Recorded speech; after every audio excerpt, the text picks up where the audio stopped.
Welcome to the Happier and Healthier podcast. I'm your host, Maria Marlowe, and this is a place where we don't rely on good luck or good genes for our health and happiness, but rather we create it with our thoughts and our actions each and every single day.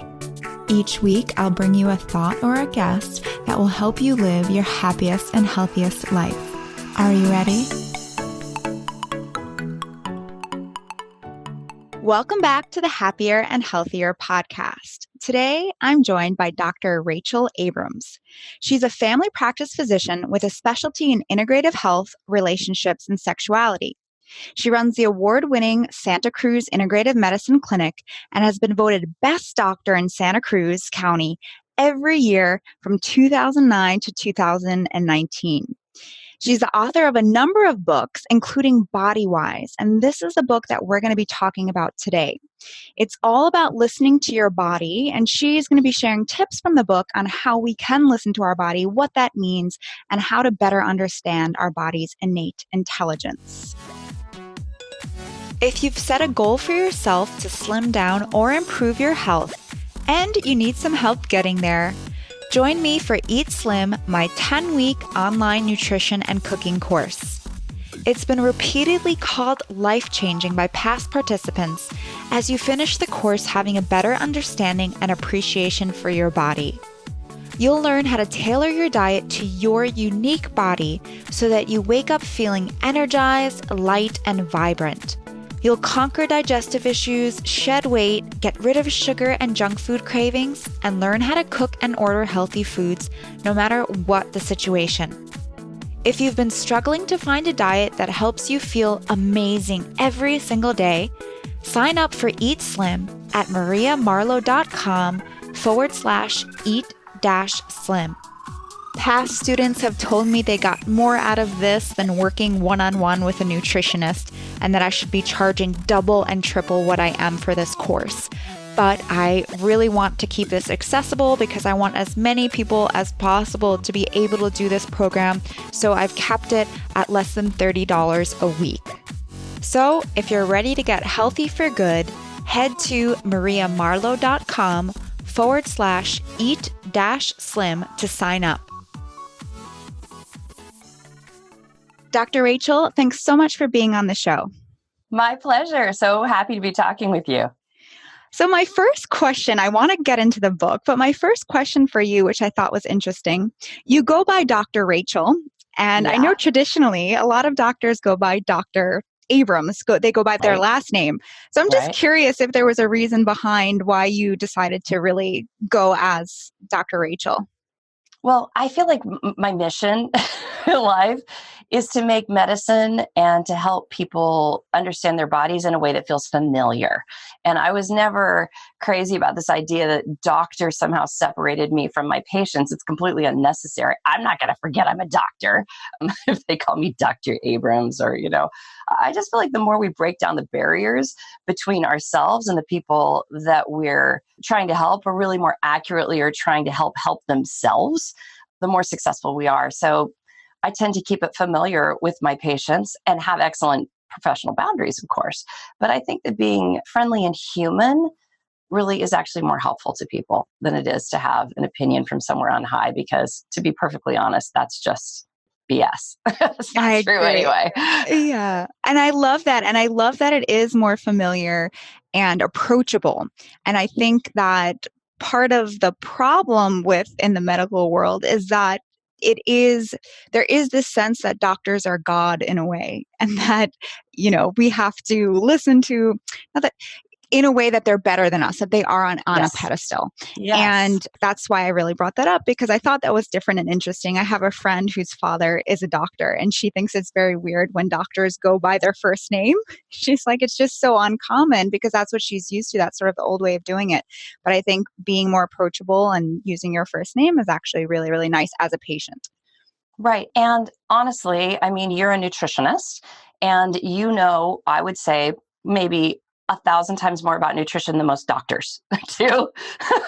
And my mechanic knows more about my car than I do. Just because people have knowledge in specialized areas, which is why we see them, doesn't mean they're somehow better than us, right? Or smarter or more capable. And I wrote Body Wise because I really wanted people to feel empowered to listen to their own bodies and make their own decisions, because the doctor is not inside your body, and neither is the massage therapist, and neither is your best friend. We really have to learn to listen to our own signals and our sensations and our deep intuitions in order to lead our healthcare, and not just our healthcare, but really our lives and our decisions. So the more that we can take down guru mentality, I think the better we do. And I'm not saying that having a good teacher isn't a beautiful thing, or that having a really smart doctor isn't wonderful and even maybe necessary, but it never takes away the necessity for us to really pay attention to life from our own lens, because nobody sees life the way we do.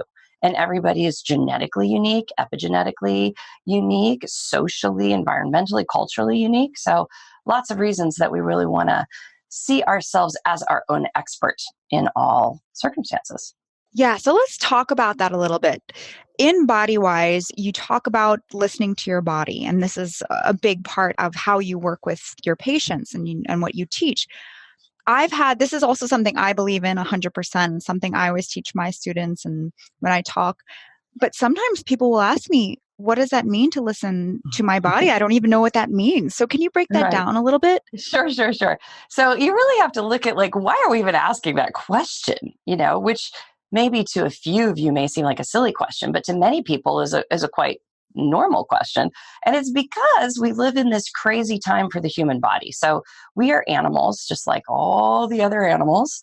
And for many, many, many thousands of years, we had to be in touch with our instincts in the way that any other animal did, right? We had to be carefully walking through the jungle, listening to sounds with our auditory senses wide open, which we never do in the modern world because it would drive us crazy because there's too much noise to filter. And we had to have our eyesight finely tuned, and we had to feel the brush of the wind, and so that we had a sense of whether there was a predator nearby, or to really smell, oh, that plant we've been looking for that we know is nutritious and good for us. So being Body Wise was just being a human animal for many, many years. And it's still inside of all of us. It is our natural native gift. But because of culture, and for a relatively short time, right, our human physiology is about 10,000 years old. But the culture we're living in is really, several hundred years old. There have been dramatic changes. So it is possible now, for example, to live in an apartment where you not only do you not gather your own food, you order it from takeout. You don't even prepare your own food. You have your laundry brought to you. You don't wash your own clothes. You don't exercise at all because you don't have to. And you could sleep all day and be up all night because you control the lighting in the place you live. All of these things are very unnatural for the human organism. And in that environment, you don't need to be Body Wise. You can ignore your body. And then we live in a society where being productive meaning getting a lot done, making a lot of money, making a lot of product, whatever that is what we get rewarded for. And in order to do that, like a machine, it's sort of our brainwashing from the industrial age, then we have to ignore all the signals from our animal body in order to do that. I mean, medical training is really a perfect example of that. I had to learn how to not pee when I needed to, not eat when I was hungry, not sleep when I was tired, ignore all body signals in order to do the rigorous and sometimes brutal training that it takes to be a physician. And I'm not saying that it's not useful to have those skills, but to have that be your habit on a regular basis is dangerous, because then you lose the signals that can actually give you that clue as to what might be wrong with your organism, what might not actually be working. So I always say when a patient comes into the room, the most valuable thing I have is not my stethoscope, it's not the lab tests, it's the patient's felt sense of what's going on and what might be wrong with them and what they really sense is the problem. And we start there. Well, I love that you say that, but I do feel that's a very stark difference from what I've traditionally seen going to traditional MDs, because usually you go there and they tell you what's wrong with you. And I think growing up, it was like, we don't really know what's wrong with us. The doctor is going to tell you what's wrong. Do you know what I'm saying? And it's not Absolutely. like they're relying on tests and data and not what you're saying or feeling in some senses. Yeah, yeah. And, I like to say your doctor is your consultant, right? Your doctor is not in charge of the visit. You're in charge of the visit. You bring what you want to talk about. You lead with what interests you. And then the doctor has an opinion, but it's an opinion, right? It's like you hired a consultant. You hired a consultant who has, like, if you had a plumbing problem and I were your plumber, I would come in and I would say, oh, I looked in your pipes and there's a clog below the house. And, I looked down with my camera, just like a colonoscope, just like endoscopy or something. And I'm diagnosing a problem. You may or may not believe me. You might bring in another plumber because you don't like what I'm charging, or maybe you don't believe, what I'm saying is the problem, that I need to replace all the parts in your sink. It should be not so different with your doctor, in my opinion. You go in with your intuition, you listen to what they have to say because you're seeing them because they're an expert in the field of the body, but you don't take it in as the sovereign truth. You listen to it, you filter it through your own perceptions, and then you move forward if it seems reasonable, if it works for you. And, I can't really say enough about, there's lots of people who see doctors they don't like. I don't understand that. Like, why would you see, anybody? Unless it's a super, super subspecialist that you're seeing for a surgical procedure and you're not going to be in relationship with them. But if you're seeing an internist or a family practice doc or an OBGYN or anybody you're going to have a relationship with, there is a healing effect of the relationship with your healer. And it's not small. It's like 30 to 40%. The placebo effect is 30 to 40% if you trust your practitioner. You don't really want to lose that very important part of the interaction because you don't trust or like the person you're talking to. So I think it's worth finding someone that you like and that you trust. Definitely. So you talk about listening to your body. What are some of the common signals or signs your body is going to give you that something's off, that sometimes people may not realize is their body trying to alert them to something? Right, exactly. Because as I said, we've sort of lost our ability to listen to the body. And then it's also the case that a lot of people, a larger number than we'd like, something like 1 in 5, 1 in 4, have suffered from physical or sexual abuse or neglect. And when that is the case, we also learn in our bodies to shut down sensation. So when you are a young person, if something terrible is happening to you and it's emotionally and physically painful, you're going to turn down the volume of your ability to sense your body because what the body is sensing is awful. And the issue is that becomes a lifelong habit rather than just a survival skill. So I do work with a lot of people, either because of cultural conditioning or because of physical abuse, who have trouble listening to their bodies. So what I mean by that is paying attention to the sensations in the body, like, oh, my scalp is a little itchy, or oh, there's this tightness in my neck right now, or there's grumbling in my stomach and maybe a little nausea. Those sensations that the body has are really the body's signals to us. It's the body's language. It's the way the body tells us stuff. Just like dreams are the way the unconscious speaks to the mind, the sensations are the way the body speaks to the human. So when we feel those sensations, and as I said, for some people, it's hard to feel the sensations of the body. Many of us are walking around like we are heads, right? And then there's this thing that dangles down here from the neck that we ignore on the regular. So it's a matter of starting to feel the sensations of the body and then begin to understand them. So I talk about it in BodyWise as the number one thing is measure. So measure is for the things that you can't sense. So for example, I have tons of patients who have high blood pressure in my practice, and they wouldn't know that unless they put a cuff on and measured their blood pressure. So sometimes you can't feel it. Now, super high blood pressure, you can feel, but slightly high blood pressure, not so much. So we do measure some things like basic lab tests, blood pressure, pulse, those kinds of things. I think that is helpful. So measure. The next thing is sense. So again, sensing the sensations in the body.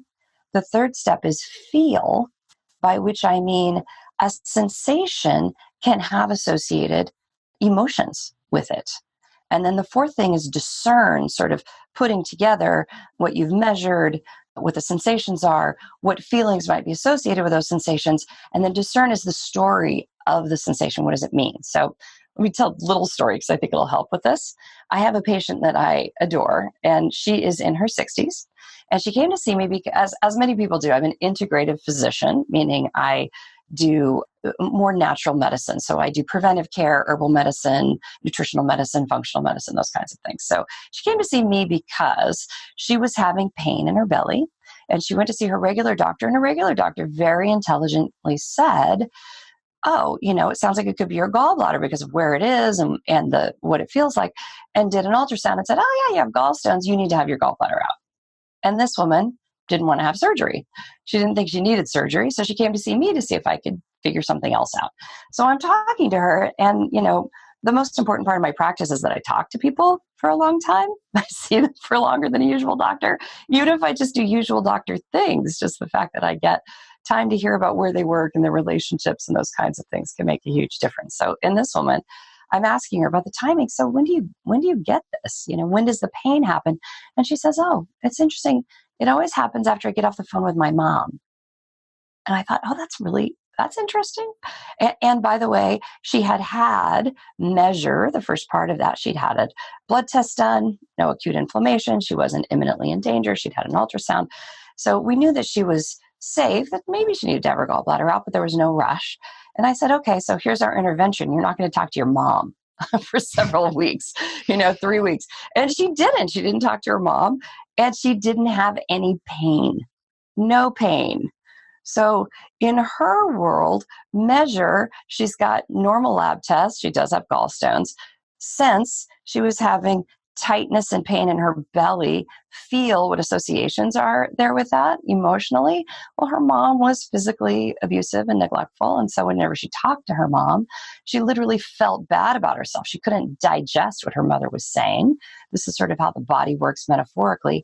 And then discern, oh, this is her body telling her the way that she's in relationship with her mother is not working for her. Doesn't work for her anymore, right? She has a mom who is abusive. She's trying, as her mother gets older and doesn't have any other kids, to do what she can to be responsible, but that is actually causing her pain. So our treatment plan for her, besides some counseling, was to decide with her mom that she would be in contact, but only for a certain amount of time, and that if her mother got abusive, she'd hang up the phone. And so far, other than a couple of times when her mom got abusive and she didn't hang up the phone, she hasn't had any pain, right? So she doesn't need her gallbladder out. She needs to change her life. And that's not true for everybody. Sometimes people need their gallbladder out, right? That's a valid concern, or their appendix, or, it's something truly diagnosable like cancer. But sometimes it really has to do with our life and when the symptoms are our body talking to us, trying to tell us something about our life or about our relationships. And unless we trace those symptoms back to their actual cause, we can't actually we can't cure what's happening. That's an incredible story. And it's just a great reminder that everything in the body is connected. I think we sometimes tend to forget that the gallbladder or whatever organ is connected to a wider body that also is not just physical, but is mental and emotional as well. I think that's even with nutrition, like food makes a huge, huge difference in our health. But if you don't address the emotions and the mental aspect of things, you're never going to be healthy. Right. And even with food, don't you think it's interesting? I mean, you must see this, but I have patients who, they can't eat something. They're sensitive to it. It upsets their stomach. It causes rashes, except when they're on vacation. Yeah. And if they go on vacation somewhere, suddenly they can drink coffee and eat gluten again, and it's no problem. I think the impact of our state of mind is large. Yeah. And it's good to pay attention to. For sure. And I think having a mindfulness and meditation practice is really helpful in putting us back into the present moment and putting us back into our body. I would agree. Although I will say, and I love mindfulness, I do it myself. I think it's incredibly powerful. And a lot of mindfulness is about paying attention to body sensation. But some meditation traditions, I think because they were really fundamentally invented by men for men in a kind of masculine context, remove you from the body. Like, I'm going to treat the body as if it's not me. I'm going to find a psychic space that is separate from the body. And I'm just throwing out there that, although that might be a tool, it's not really where you want to sit on the regular. You want to actually be inhabited in this beautiful earth suit that you were given, which is precious and amazing and magical. So I'm curious, do you have any meditation practice or is there one that you prefer, Yeah, like it's a a great style? question. Depends on the circumstance. So I do meditate regularly. I haven't always been able to. I got to be honest. I'm one of those people who knows it's wonderful, but had a hard time having a regular practice. Sitting still is hard for me. I prefer exercise. But this year, particularly because I had a rough year, just lots of tough things happened, I actually do now meditate regularly, almost daily. And I do either a simple mindfulness practice, but also sometimes I will dance and play music. I will draw. I really love Tonglen, which is a Tibetan Buddhist practice where you breathe in the pain of either a person you know or the world around you. Lots of that to go around these days. And then you breathe out blessing. And there's something about that practice that really works for me, especially when I am in pain, concerned about a person or persons or the world or the earth or our future, any of those things, that it's really a beautiful practice for that. So I do that. And then I also do simple mindfulness awareness, practice breathing practices. And then I've actually written a number of books on Taoism. So I also like Taoist practices, which are truly embodied because you're actually in your breathing practice, you're moving chi or you're moving vital energy through the body in the practice and observing the body and learning to kind of play with those sensations and move your energy and your capacity around. Yeah. I also had a really hard time initially getting into meditation. And I found that the only time I was really able to build a regular practice was when I incorporated the mindfulness with the meditation and doing them Uh-huh. together. And Uh-huh. I had a great meditation teacher actually on the podcast for anyone who's interested in listening. It's Emily Ziva. It's called Stress Less, Accomplish More. I'm not sure what number the episode is, but it was really, really good. And she was really helpful for me to learn how to really meditate and be mindful and stick to it. So I'd love to play a little game with you called Okay. What is My Body Telling Me? And well, I want to ask you about some of the most common symptoms that I feel like not even just clients or students in my programs, but just friends, family, that it seems like everybody has. Yeah. So the first symptom that I hear a lot of is people that are tired or exhausted all the time, really low energy. What might that be a signal of? Right. Well, I mean, I laugh because I just, again, last week had another patient in my office, this happens all the time, who comes in with a major complaint of fatigue, which is one of the most common things that I talk about in my office, who doesn't sleep enough. And I just think it's hilarious that people think they're going to be well rested when they sleep 6 hours a night, or 5 or 4 sometimes. So, or they go to sleep, but then they're up for 3 hours in the middle of the night. So honestly, sleep is something I talk about on the regular, partly because, I said this body is 10,000 years old, your physiology, but it's living in this weird circumstance where we have artificial light, where we have like far more stimulation than we're built for. Humans are built to know somewhere between 120 and 1,000 humans, and that's it, right? The trials and the tribulations and the reports and the Twitter update of 1,000 people or less.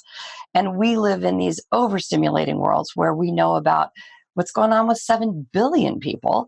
And we have artificial light. We have this drive toward productivity and this feeling that being asleep is just you're losing the race if you're sleeping because you're not doing something.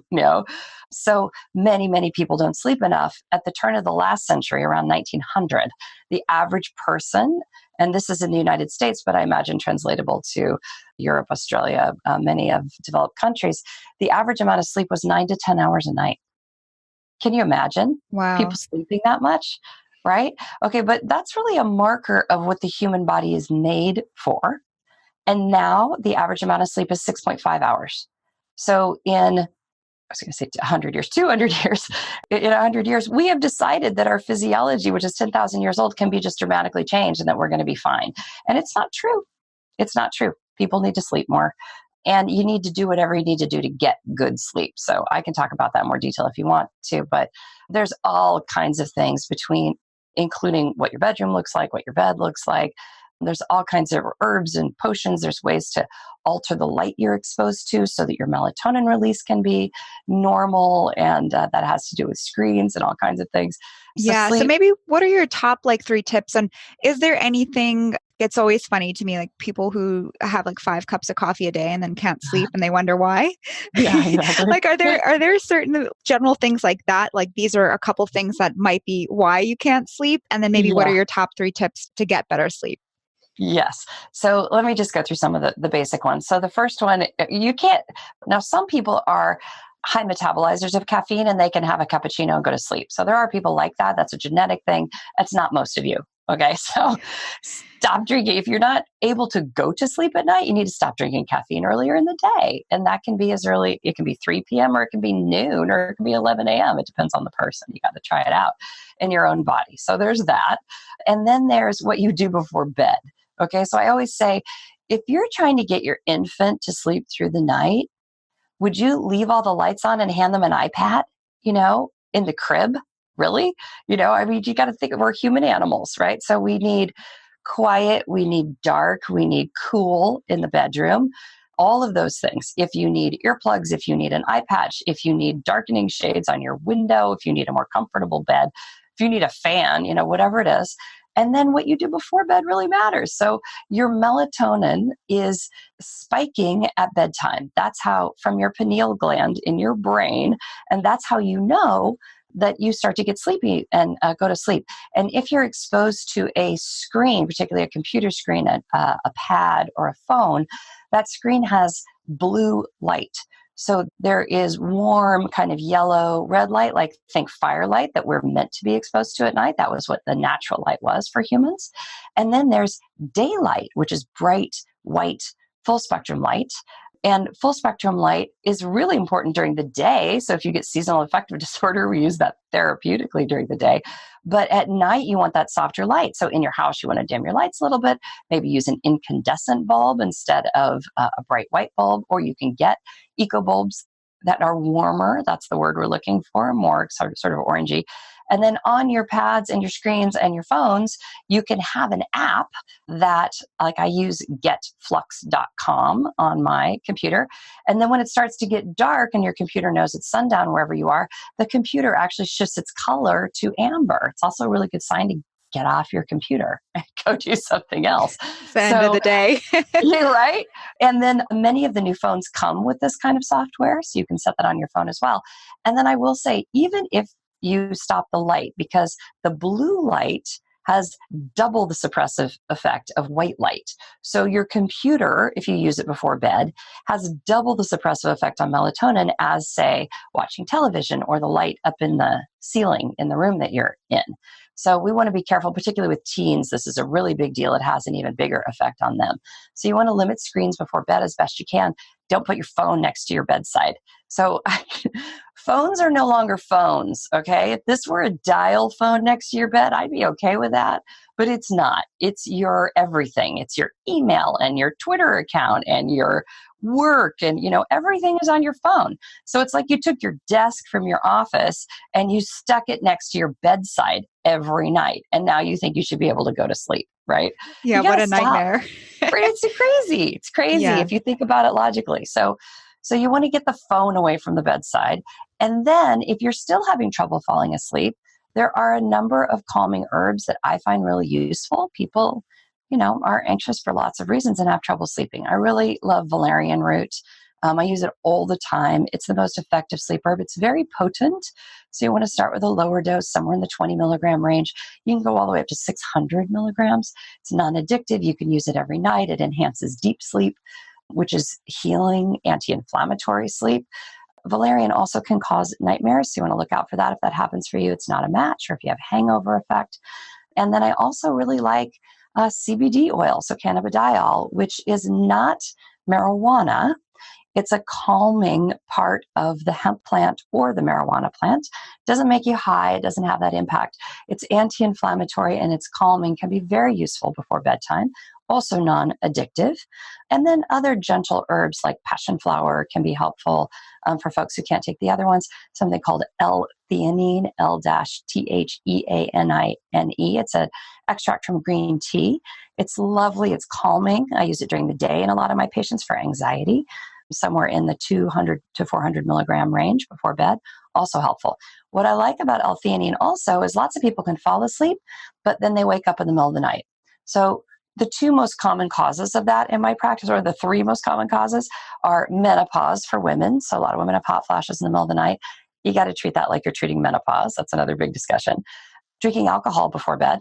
Because alcohol, your body's very familiar with alcohol. Alcohol's been around a long time, and the body metabolizes it quickly. It does put you to sleep, but the body metabolizes it quickly, and within 2 or 3 hours, you're awake again because now you're in alcohol withdrawal. Your GABA receptors are no longer being stimulated, and you're awake. So drinking alcohol before bed, not necessarily a great idea if you're waking up in the middle of the night. And then the third most common cause is just anxiety. People wake and then they start thinking and then they're anxious and can't go back to sleep. So in the middle of the night, meditation, hugely helpful. And I didn't mention that about bedtime, but also helpful at bedtime. Meditation is fundamental, but taking something can be helpful. And you don't want to take valerian and you don't want to take a sleep med because you're going to feel terrible at 7 a.m. Something like L-theanine that I just mentioned or CBD oil, super helpful because no hangover effect. Doesn't knock you out, but it sort of calms the brain along with the meditation so you can go back to sleep.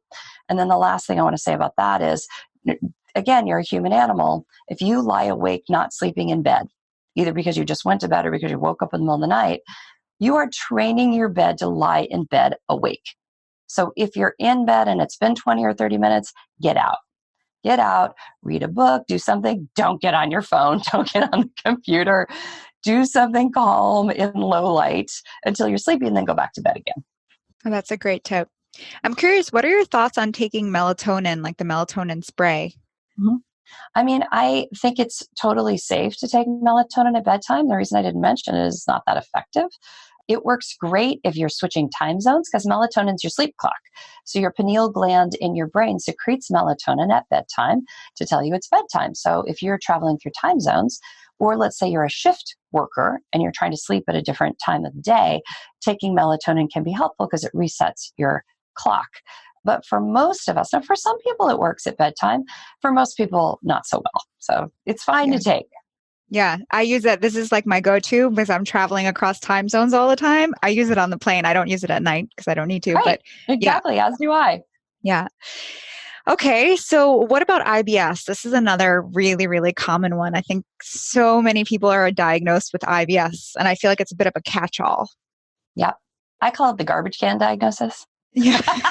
Or it's like when they don't know what else to tell you. Totally. So the clue is the word syndrome. So IBS is irritable bowel syndrome. Anytime it says syndrome, it means doctors don't know what the hell it is, right? Like, oh, we may know something about it, but we really don't know what causes it, right? Irritable bowel syndrome. So this is what they diagnose you with if you have bloating or pain or diarrhea or constipation, abdominal symptoms, and we don't know why. It's not something simply diagnosable by a gastroenterologist, by a GI doctor. So irritable bowel syndrome is a very common diagnosis in my practice. And because I do functional medicine, meaning that I do different testing than a GI doctor, everybody's going to be doing this testing, by the way, in the future. This is not crazy medicine. This is the medicine of the future. We're looking deeply at bowel function to diagnose. So the typical person with irritable bowel syndrome in my practice might have an issue with digestion, low digestive enzymes, or they may have low stomach acid, and leftover fat and protein in the stool. They might have inflammation in the gut caused by a variety of causes. We can test for that. They might have a disturbance in their flora, in their gut. I mean, given that you're a nutritionist, I am sure that you have talked about the intestinal microbiome on your podcast. For sure. It's such a cool thing that, we started talking about in holistic medicine 30, 40 years ago, a long time ago, but has really kind of caught fire in the Western medicine world and is being researched all over the world because it's so powerful and so important. So I was saying that we are nature, And we really are. We have, somewhere between 6 to 10 times the number of bacterial organisms in our body as we have human cells. Imagine that. You're just like a walking carrier for these sweet bacterial friends that are living in your colon. And they actually do all kinds of things for us. They help us regulate our immune system. They help us regulate neurotransmitters. They do all kinds of things that affect health in unexpected ways. So one of the things I see in people with irritable bowel syndrome is almost always a disturbance in their microflora. They've lost what should be their leading healthy organisms like lactobacillus, bifidobacter, E. coli, or they have an overgrowth of funny bacteria, or they have yeast overgrowth, or they have parasites. And all of these things can be rebalanced and treated. So we take what has been kind of the garbage can of irritable bowel syndrome, and we can unpack it with functional medicine and do something about all of those things. And I'm just going to say, we were talking earlier about, how your emotions can affect your health. And this is one of those clear relationships.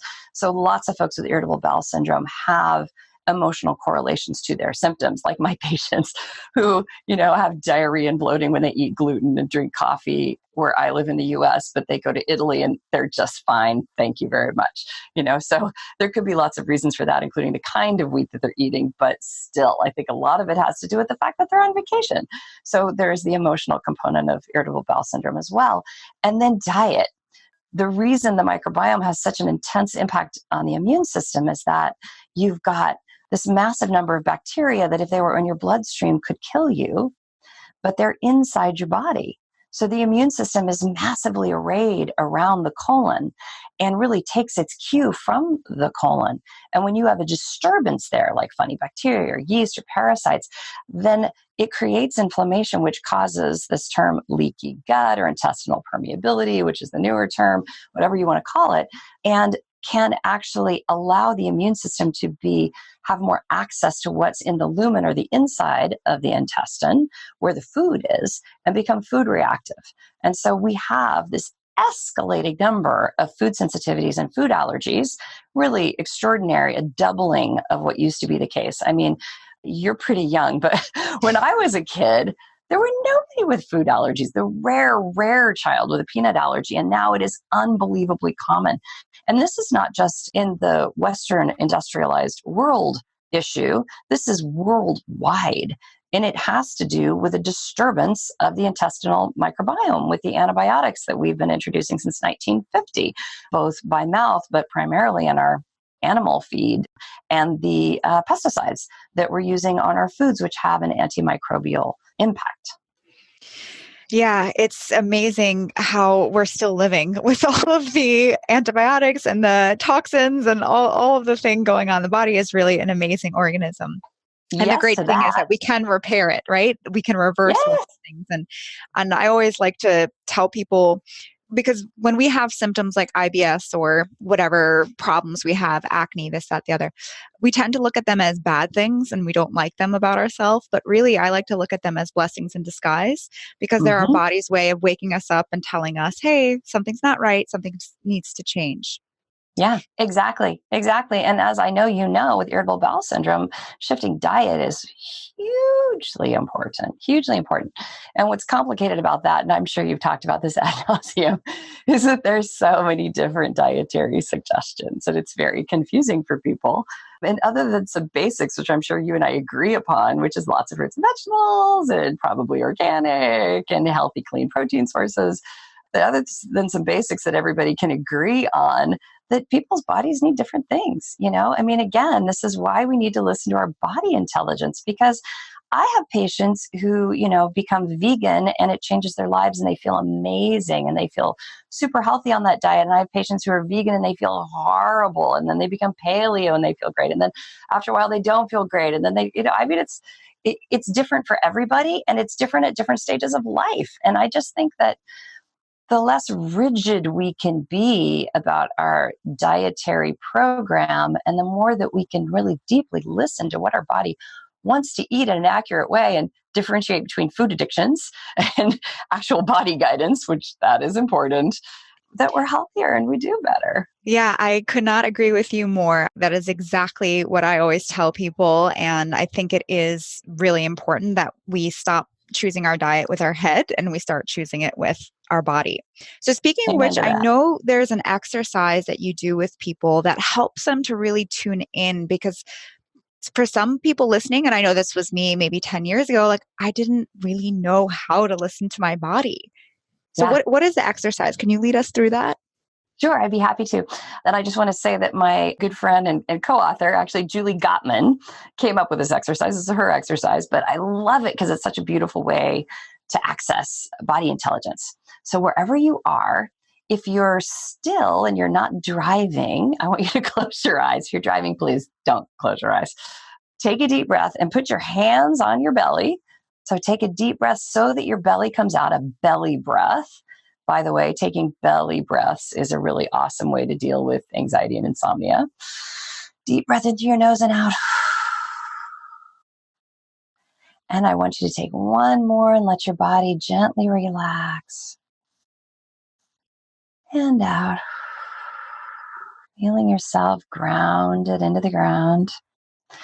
And now I want you to let come to mind something that you truly love, not a person, but something that you love without restraint, something simple like a kitten or a puppy or maybe a beautiful sunset or a waterfall or the ocean crashing, or maybe you love chocolate, whatever it is, something that you love in an uncomplicated way. Okay, and I want you to bring that, whatever it is, bring that thing to mind. And now I want you to repeat over and over in your head or out loud, I hate that thing. I hate roses. I hate puppies. I hate cats. I hate sunsets.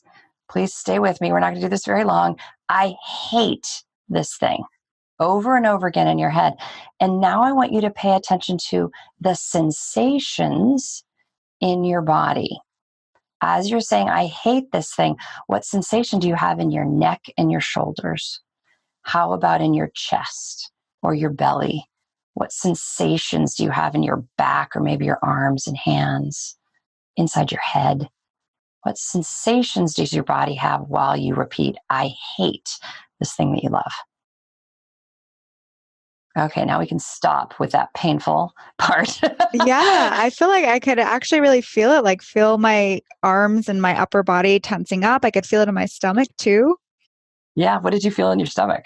Just like a little like I don't know if pit is the right word, but just it didn't Uh-huh. feel Like a right. Something was tightness. off. Right. So, and those are really, people have different sensations. So this is your body saying no, by the way. This is a lie. This is your body reacting to a lie that you're telling. And you've got to pay attention to that, because the shoulders, and I often find it interesting that a lot of these sensations are kind of the body shut down protective posture. So shoulders tight and up and chest collapsed and belly tight. It's the kind of protecting Yeah, the against something. short breathing. Yeah, I the felt like short my breathing. breathing was shorter. Yep. It's a panic response. And, this is a useful thing to know about yourself, because let's say you're hiring someone to assist you in your work and you're paying attention to your body's intelligence about this. And by the way, almost everybody's had this experience where they had some body intelligence they didn't pay attention to and it didn't work very well. But if you're having those reactions with a human being that you're in relationship with, you want to pay attention to that, because maybe something's not right in that Yeah. relationship and you need to figure out what it is, because you're in that protected posture. Okay, now I want you to close your eyes again, hands on your belly, and another deep breath in through your nose. And now over and over again in your mind, I love whatever it is. I love chocolate. I love sunsets. I love waterfalls. I love roses. And as you say that, pay attention to the sensations in your body. What are the sensations in your head and neck, in your shoulders and chest? What sensations do you have in your belly? I love whatever this is. And open your eyes. Totally different experience. I was Yeah. What'd you feel? I was breathing from my stomach instead of my chest, like before. Uh-huh. My shoulders didn't tense up; they were relaxed, and it was just a very calming, peaceful, good, happy feeling. Yeah. Yeah. So relaxed, open. So now we've got open chest, right? It's a more confident and vulnerable posture, right? I mean, we get to be in that open posture when we're not in danger, when we're not protecting against something, and it's generally more pleasant. So those are your yes sensations. Like you're talking to somebody, you're picking out your dinner. You're at the grocery store choosing your food. You want to pay attention to the yes sensations and not the no sensations. Right. Yeah. And I think once we tap into that, do an exercise like this just once or twice, it becomes natural to do this sort of thing. Right. Yeah. Right. So it's just we have Exactly. to remember we already know how to do it. I think sometimes we just forgot or we just push it away a little bit, but it's our nature to be able to have this sense. 100%. And, I always say it's like learning any language. When you're learning a foreign language, you start with, tiny vocabulary and you sort of build from there. And, the body's vocabulary is sensation. And once you figure out sensation, you start thinking about, well, what does that mean? Or what feelings do I have? That's like the metaphor of the body. And then discernment telling the story, like, oh, that chest tightness and that neck tightness is my body rejecting something that's happening or saying that that's a lie or that something's not okay. Oh, well, that's discernment. That's the story that we tell, that the body tells to us. But to understand that language, you have to play with it just like you do with any language. It takes time to learn. Right. So I see this beautiful, I don't know if this is a painting or a photo behind you of some plants.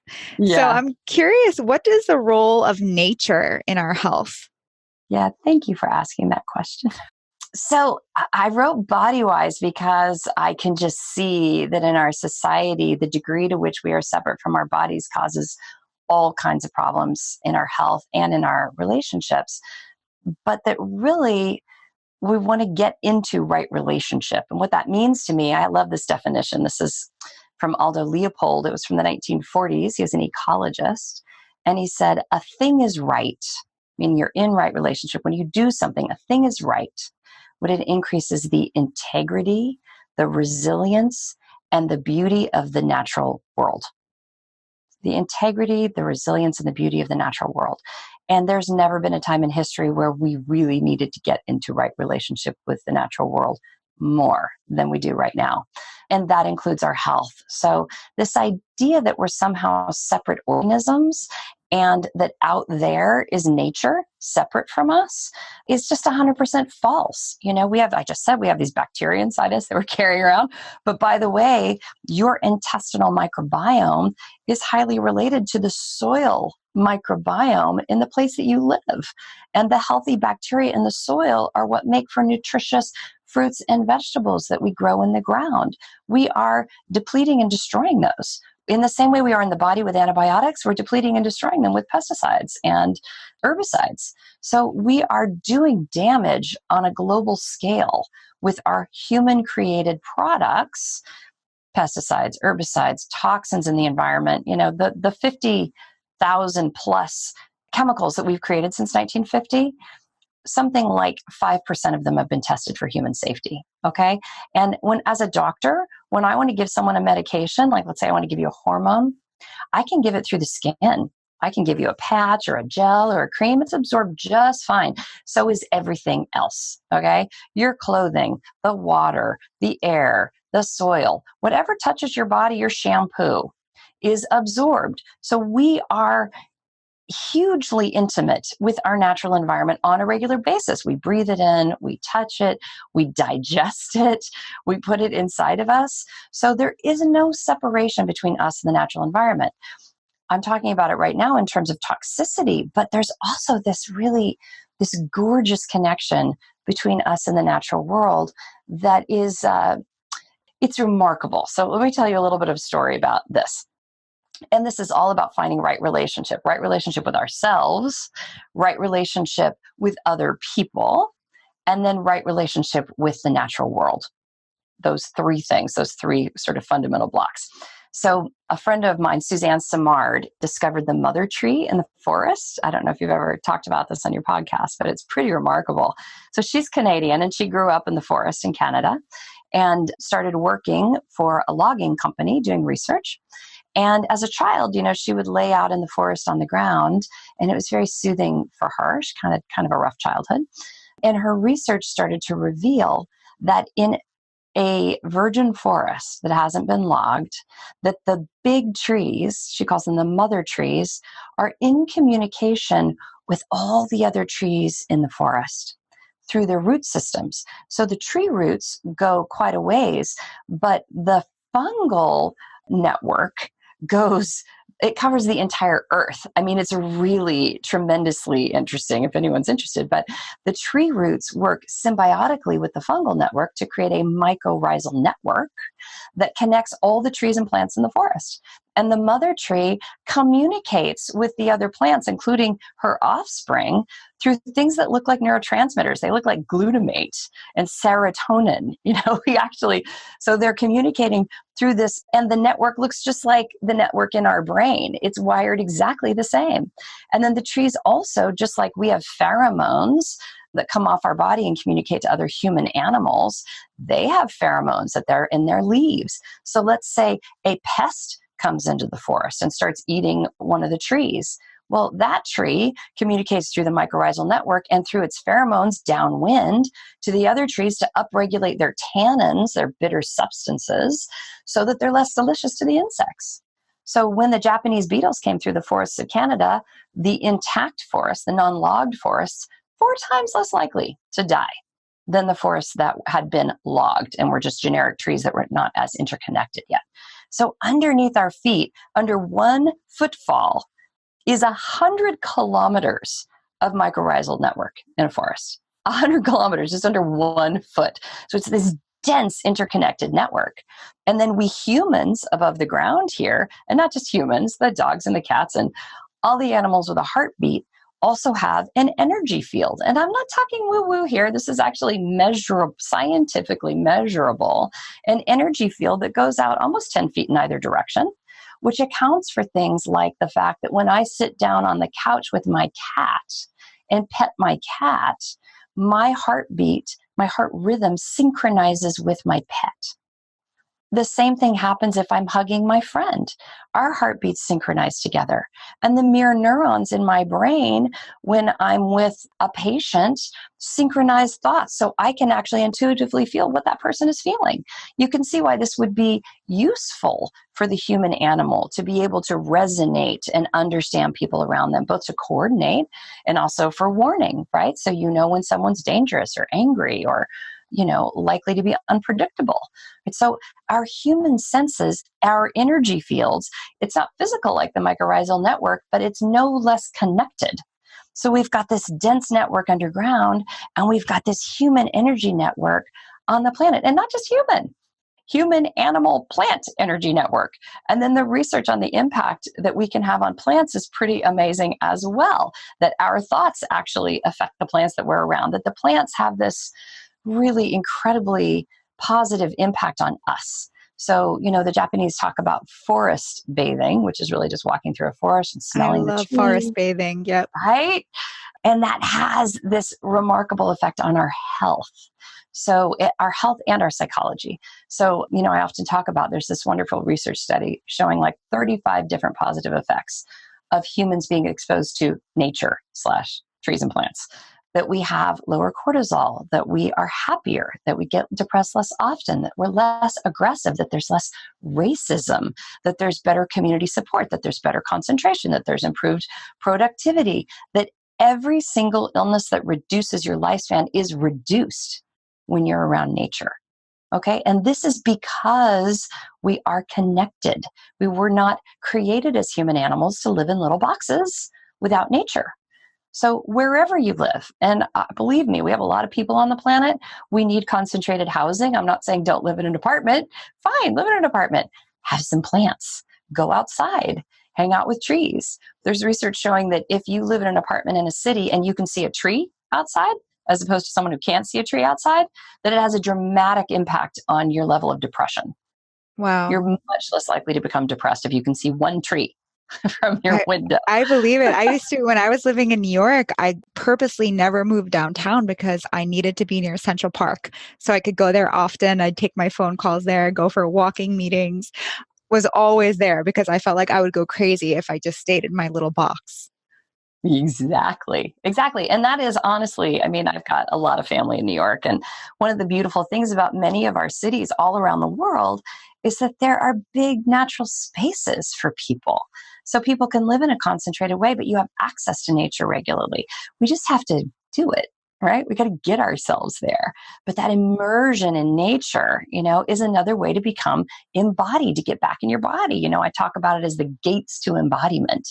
Getting in natural water, forest bathing, being with animals, having sex, right? Another way to be in your human animal, listening to music and dancing. These are all ways to get back into our bodies.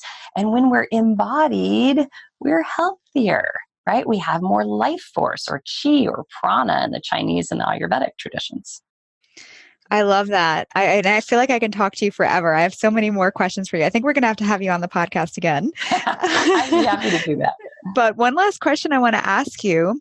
If you could leave our listeners with one tip or one piece of advice to live a happier and healthier life, what would that be? It would be to listen closely to your body and all the decisions that you make. What would it be like if what you did for a living and the people that you hung around with, that you chose them from this deep sense of rightness, from this big yes inside your body. And that when you had a no, you found a different path.